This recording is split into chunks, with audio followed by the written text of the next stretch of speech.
Hey, good afternoon. This is Ryan Luco with Impact Montana. Just doing week 4 of our 5-week virtual Connect series. Want to thank those of you who have listened to the previous or watched the previous week's information and are joining us for today. Today we're going to get into leveraging your service and thriving in community. And really, what that means is how the community that we envelop ourselves in, how important that is in order for us to actually thrive. And then we'll touch on how Impact Montana um, fits into that picture. This session is going to build on the previous weeks and really focus on applying what we've learned from those previous weeks. And then I want to just share the importance of how today's information is about action, it's about connection and leveraging um, your service experience in order to help you thrive in community. So let's do it.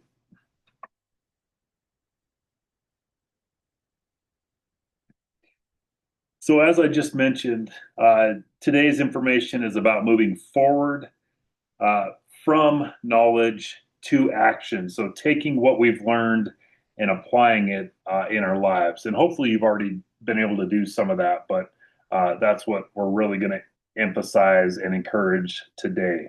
So uh, through this information, I would encourage you to take notes and just consider really where you have opportunity to um, apply some new things in order for you to maybe change some things in your life and start pursuing that thrive. Really, what thrive looks like for you relative to where community fits into that equation.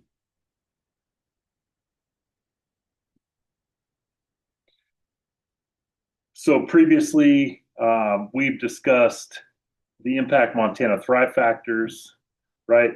Spiritual health and wellness, physical health and wellness, family wellness, career wellness, social wellness, and financial wellness. We talked about where self discipline comes into that equation, and then functional health and what that specifically looks like as it relates to Impact Montana and our role as an organization. So these are foundational bits of information that we've shared previously, and then today is just going to build on that foundation um, with the information that's shared today. All right. So whether you are serving currently or have served uh, Impact Montana, one of our values is honoring service, and so really this is something that should be articulated throughout. Really, anytime we're doing anything with anybody, um, the importance of you recognizing where service comes into play for us as an organization is um, is very important. So we honor your service, whether it's in the past, as I mentioned, or uh, current.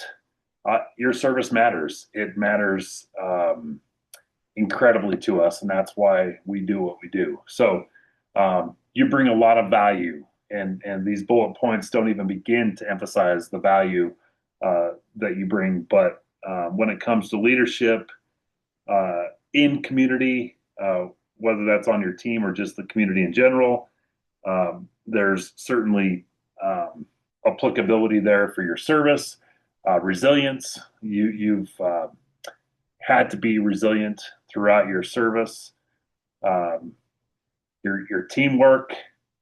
Um, you can't serve without being a part of a team, obviously.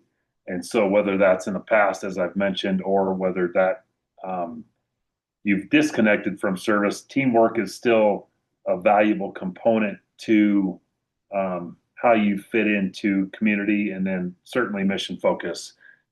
We can't move on without emphasizing where being mission focused comes into play. So, um, if your service has ended, um, it didn't stop. It simply evolved, right? We moved from wearing a uniform to um, applying some of these things, leadership, resilience, teamwork, or mission focus, to whatever new endeavor we embark upon. So these traits, and I'm specifically talking to folks who have served in the past, these traits are still incredibly valuable in civilian life. So we want really everybody to recognize what that means. And I would kind of building off of that, I would encourage everybody to think about how you have described or you currently describe your experience to others. There's tremendous value, regardless of what your service experience looked like. There's things that we can learn from that service. And so, thinking about how you communicate that with others uh, can really influence how that connection to community looks, right? If we don't think we had a good service experience, then our tendency might be to withdraw from our community at large, and that's really not what we want to do. So, kind of shifting that perspective a little bit, if we can recognize the value that came out of a less than desirable service experience, recognize the value from it, and then bring that to light in how we communicate with others, there can be value from that. So, all that to say, when we identify the transferable skills, everybody that has served has transferable skills, right? Um, when we recognize those things and are able to uh, keep them on the table for our community's benefit, there's certainly value in doing that. Communicating clearly, right? Regardless of how that service experience was, we want to be able to articulate and communicate that clearly so that others recognize um, what that service experience looked like for us. And then don't be afraid to tell your story. Again, whether it's positive or negative, there's value in your service experience, in your service story, regardless of what that looked like. Other people can, in fact, learn from that. You, as an individual, can learn from that and grow from that service experience as well. So we don't want to discount that ever. So some of the common barriers that are posed from service, really, if you have barriers, and I would suggest that probably everybody has some sort of barrier um, related to service, maybe a bias that we've created um, intentionally or unintentionally. These things are normal, right? I want to um, focus on that or highlight that how normal these things are. And one of our tendencies to do is to think we're the only one that has a specific, a specific barrier. So that's not the case. There's a lot of folks out there that struggle with again, a lot of folks out there that struggle with loss of identity or that struggle with isolation or struggle with not knowing what to do with the rest of their life, or again, that bias or that limiting belief. We want to help people recognize that that is a normal thing and there are ways to get through these things. And part of the way to get through these things is through community and connection to others who have experienced some of those same things. So awareness, I want just to highlight the role that awareness plays in these barriers, and really the important thing to recognize is that awareness is really the first step to being able to overcome these common barriers. So if we're not aware of what's ailing us, then we're not going to be able to address it functionally, right? Which is what we talked about last week. So awareness is the first step to action. Um, so moving forward, why community matters? Community matters because thriving really can't be done alone, right? Community is an important part, an integral part of thriving. So community matters because it can help reduce isolation. It certainly helps build accountability. It helps to create uh, or define or redefine purpose. And it certainly has the ability to accelerate growth. Um, so many, so many important elements of community are um, on the table and can help us as individuals reach our thrive. And that's um, an important part of this 5 week series is just emphasizing um, where the role community comes into the Impact Montana equation.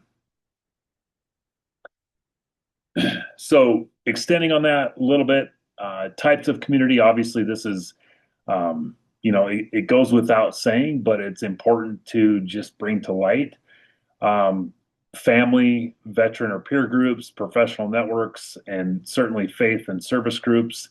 And it's okay if your family is not healthy, then it's okay to identify and find another community to engage in. Um, that's certainly okay, but what's not okay is disconnecting from um, community altogether. So there's a lot of great veteran organizations out there, a lot of professional networks that will help individuals level up, and certainly churches and service groups that can allow you as individuals or us as individuals to step into and offer value to. The important thing is identifying one of those groups or communities and just doing exactly that.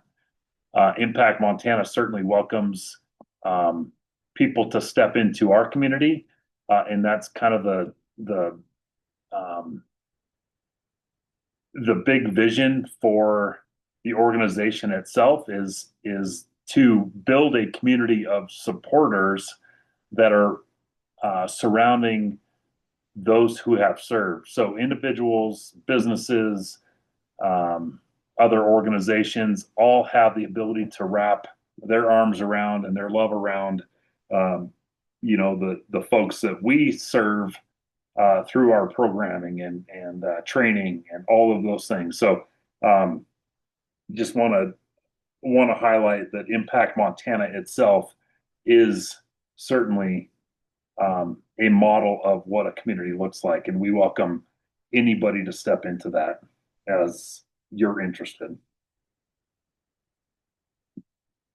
So connection. We've talked about in previous weeks consistency and contribution. We want to highlight again. There's a lot of highlights, but highlighting what that means when it comes to community. So, in order to build relationships, which is what connection is, right? We have to be intentional. We have to show up. We have to add value. A lot of people aren't going to be interested in connecting if they're not gaining something from that connection. So we want to add value when it comes to connection and ultimately community. Connection is just the first step of community, right? If we're not connected, um, really more than superficially or artificially, really the community is going to suffer in the long run or just in general. So um, we want to be able to add value uh, when it comes to building connection and community. And then authenticity. Authenticity is very important in this day and age because um, I don't want to say it's rare, but it's certainly something that's fleeting. So being authentic, and that goes back to being able to tell your story and being genuine about your service experience, all of those things contribute to authenticity. And so um, these are all important parts of building strong connections and should not be discounted in any way, shape, or form. All right. So transactional versus transformational. This is um, probably going to warrant longer conversation, but really for surface level purposes and for the purpose of this weekly virtual connect um, topic, we're just going to briefly touch on it. Transactional um, really is kind of a reactive way for us to survive. It's kind of survival mode, right? We can get busy, things happen to us. We operate based on what we can get out of um, that transaction, and I would say um, that's where a lot of us are, and really even further, that's where a lot of us get stuck and are prevented from thriving. Specifically, when I think of thriving, I think of somebody being transformational or an organization being transformational or a community being transformational, right? It's taking ownership and and identifying goals and action steps on how to reach those goals. So it's identifying based on a vision who we can become and transforming ourselves or our family or our organization or our community to be able to get to that destination. And so you can drive through big cities in the United States, and you can recognize if you slow down long enough, you can recognize whether a city is transactional or whether a city is transformational. You can do the same thing just with relationships and working with individuals. You can recognize whether someone's transactional or um, they have a strong desire to grow, which is that transformational uh, side of things. So taking the time to evaluate not only ourselves as individuals, but the people around us. We want to surround ourselves, speaking of community, we want to surround ourselves with people who are going to challenge us to become better, right? That transformational mentor. We want to be a part of a community that is um, identifying something bigger than where they're at now or something better than where they're at now and plug into that transformational community. That those would be my just reference points for that transactional versus transformational side of community. So hope there's some value. I look forward to getting into the weeds of that further down the line because there's a lot of value when it comes to thriving. There's a lot of value in this conversation alone. So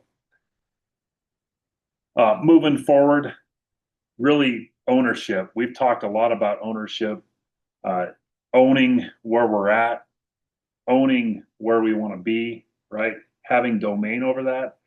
Um, we as individuals are in control of our growth. We're in control of our ability to thrive. It's that victor mindset versus a victim mindset. We get to choose who we want to engage with, right? Surrounding ourselves with the right people, plugging into community, right? we get to take responsibility for our actions rather than being a victim. We're going to be victorious and take ownership um, of all that, and then acting daily. It's that compound effect. It's that conversation that we've had in the previous 3 weeks, but um, that daily discipline is so incredibly important.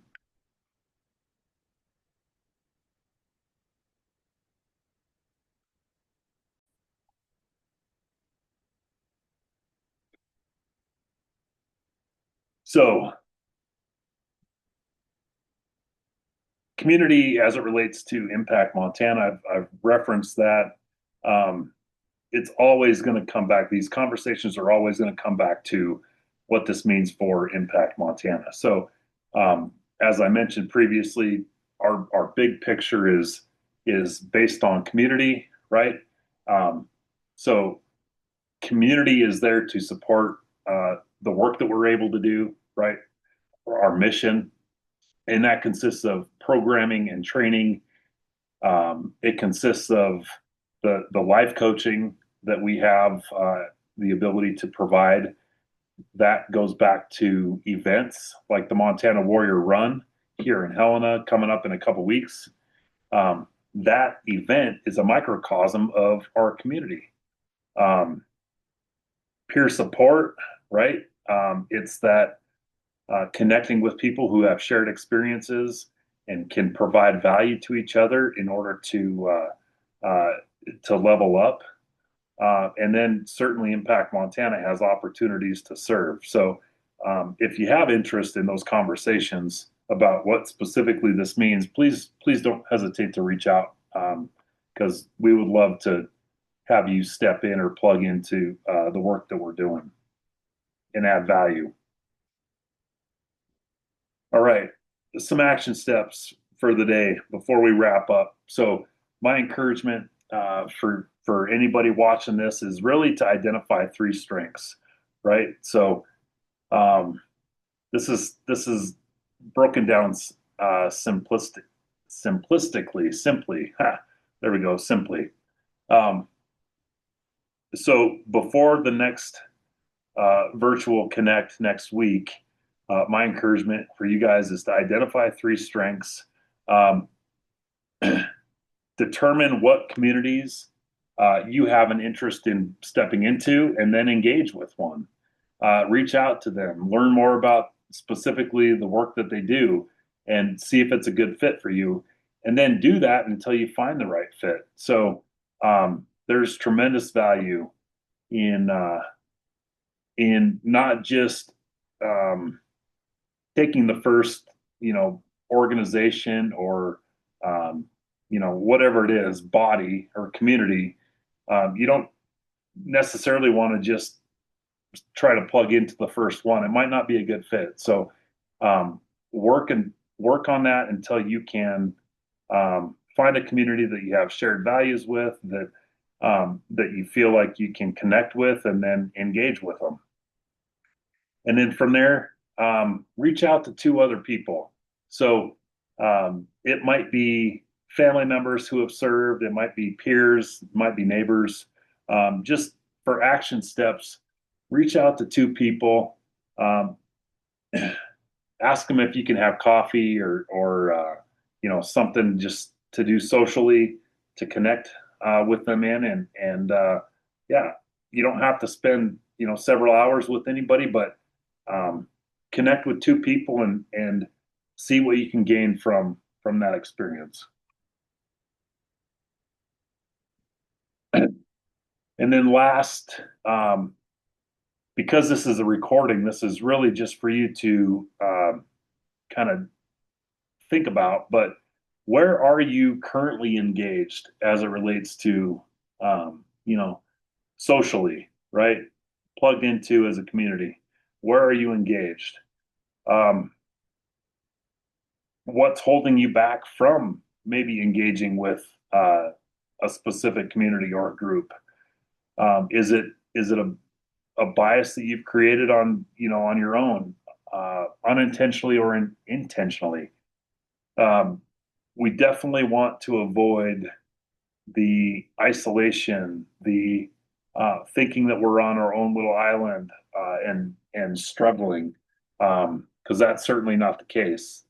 Um, for vets, there's a lot of organizations or a lot of efforts that are being made to help us connect with others. And so I would encourage you to, if you are being held back from connecting with others, maybe this week's the right week to step into an uncomfortable position and plug into something that's going to provide value um, in your ability to thrive. And then last, how can you contribute? So, is it a matter of volunteering for an event? Um, can you um, can you do something that's going to provide value to other veterans in general? I mean, there's a lot of things that you can do out there um, that you will benefit from, but it's just a matter of making that commitment and moving forward. So, in closing, um, just want to help you recognize if maybe there's a gap here, but help you recognize that um, your service has purpose, right? There's value to what you've done for your city, state, or nation, whether or not you recognize it. Um,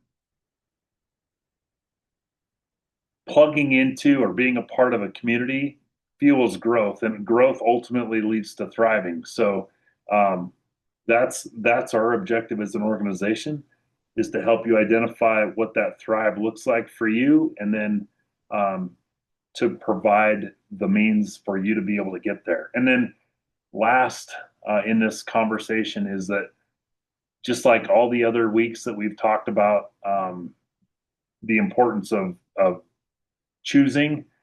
Thriving certainly is a choice. So we can thrive, or we can simply survive. And our objective is to help you uh, as somebody that carries tremendous value for your city, state, and nation to choose to thrive. It's not only good for you, but it's also great for the community that you live in. So with that, that's the end of week four's presentation. I thank you again for being a part of it. I hope there's value from it, and I certainly look forward to connecting with you again next time. Have a great week.